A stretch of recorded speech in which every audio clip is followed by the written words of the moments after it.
This is Swatch 150, and today we have part 2 of exploring my Swatch collection.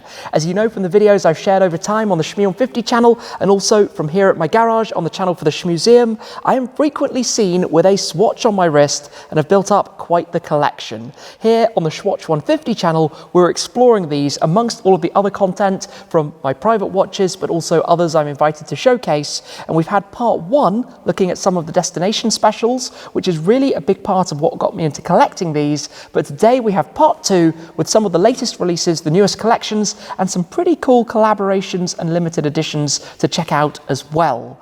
Now, swatches for me are fun, they're cheerful, I enjoy wearing them. There have been some great collaborations, and I tend to buy the ones that appeal to me, knowing also that I'm wearing them. I'm not just collecting them, I try and make sure that I wear every single one. And the first one we're going to start with here is one that when I wore on the channel for the first time, I was amazed by how many people instantly knew it. And that's of course thanks to the marketing effort for this collaboration between Swatch and NASA. NASA needs very little by way of an introduction, and this is quite a standout watch, which, like I say, they marketed pretty heavily at the time. But this collaboration features a transparent, or translucent I should say, strap and watch casing. The face is actually mirrored, so you can see the gold reflection off the back of the black hands. You've got the black numbers and some other black details around for the clasp and the crown, and then you have the text on the lower part that says the National Aeronautics and Space Administration, better known as NASA, is the US government agency responsible for the civil program as well as aeronautical and aerospace research. NASA. Quite a nice detail, and like I say, I was amazed by how many people actually recognized that. Now, all of these, in fact, are this size, the new gent size. I don't buy every single watch that comes out with every collaboration, just the ones that appeal to me for whatever reason, that stand out, and like I say, I want to wear them all. We then have a trio from the 1984 collection, which pays links, of course, to Swatch's heritage, bringing back some of the older designs, and these are quite fun, in fact, as well. A bit old school, as you would expect, with the 1984 links. But the first of these is the satin grey. I still have the protective film over the face. I tend to put it back on even when I'm packing them away, just to make sure that they stay looking good. We've got this design on the face itself with the green hour and minute hand and the very bright pink second hand clicking away as well. The next of this collection we have is with a satin black strap, black casing, and the face that's quite old school again in its design with the luminous hands and hour markers as well. Let's pop this one down on here. I'm going to go through all of these, and then the third one that we have here from the 1984 collection, as I say, they do make some of the smaller gent designs. There's a bit of an elementary school style link to it. We've got the satin red strap, we've got the face, which features almost like a school clock or something like that, with the red, blue and yellow hands that it has going around. So that's a fun little collaboration. Like I say, all of these have been worn at some point in the various Shmee 150 and Shmuseum videos. The next 2 collaborations are actually from different collections, but I've bought only one from each, and these are the links that Swatch do with various museums and galleries around the world. The first is part of the MoMA collection, the Museum of Modern Art in New York City. This is actually the one that links to Van Gogh, or if you're from the other side of the pond, Van Gogh, I believe, with the artwork in the back, the yellow hands, and the MoMA designation up top. This is a very recent collection, which is the Centre Pompidou in Paris, in France. And this is the Mondrian, a very famous art piece, again, linked on the watch. I actually really like that one, with the design and the flashes of colour. It's very me as a watch, so I only have one from each of those collections. But like I say, if you buy them all, there are a lot, believe me, it adds up very, very quickly.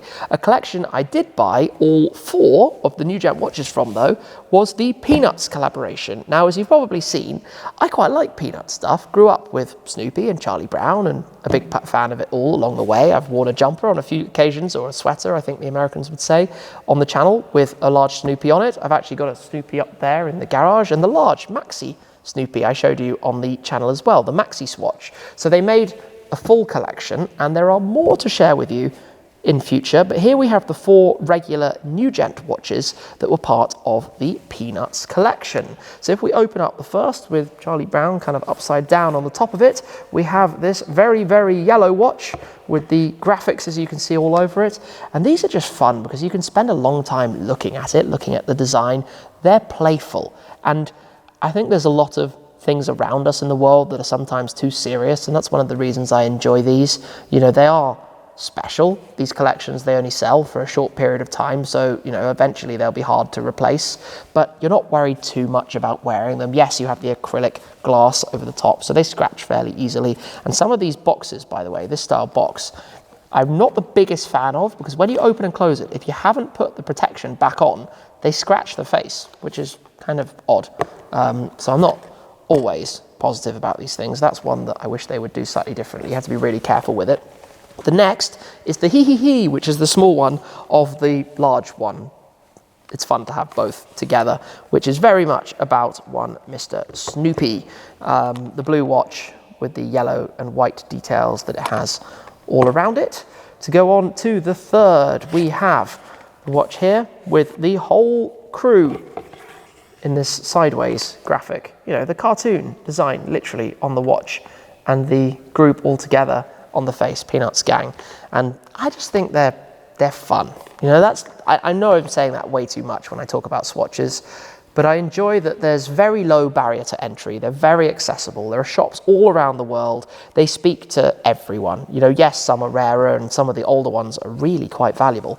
The most valuable ones are in the region of $20,000, that kind of thing, which is serious money for a plastic watch. And actually, some of the older ones get super brittle, so you'd be a little bit scared of wearing them. Well, I certainly would, if one day I should own one from that kind of era. So for the last one, you can see we have the cartoon style graphic on the outside of the box, and the same carries through onto the watch itself with the, you know, old style print and with the blue details. So very different watches. Now, one thing I always find quite funny, sitting here with them all out in front of me, is the watch mechanisms in swatches are quite loud.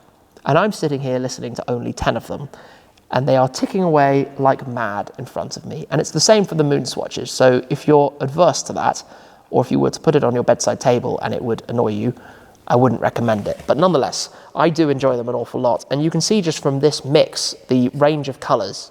Yes, we started quite grayscale, got into a little bit of color, and then went all out with Peanuts. And they do some really fun collaborations, and that's what it's all about. I think that's a big essence of collecting, right? Things that are obscure and unusual and out there. And, you know, some of these, if looked after, can really become collector pieces down the line. Not the mass-produced ones, and most of what we're looking at here, I believe.